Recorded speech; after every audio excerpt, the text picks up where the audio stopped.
मनोहर धोंडे घुसले थेट एकनाथ पवार यांच्या कार्यालयात। विधानसभा निवडणुकीच्या तयारीत लोहा कंधार मतदारसंघात स्व उमेदवाराची तयारी जोरात चालू आहे। अशातच काल रात्री एकनाथ पवार यांच्या समर्थकाने सोशल मीडियावर लिंगायत समाज व शिवलिंगाचार्य महाराज अहमदपूरकर यांच्याविषयी आक्षेपार्ह पोस्ट टाकली। त्यामुळे आज लोहा येथे जनसेवा शक्ती पार्टीचे पक्षप्रमुख प्राध्यापक मनोहर धोंडे हे थेट एकनाथ पवार यांच्या संपर्क कार्यालयात घुसले।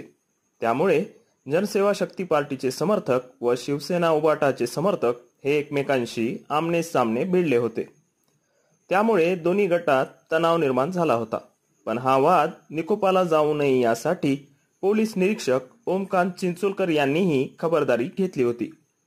आक्षेपार्ह पोस्टमुळे विधानसभेत नक्की काय घडणार याकडे आता सगळीकडे चर्चा चालू आहे।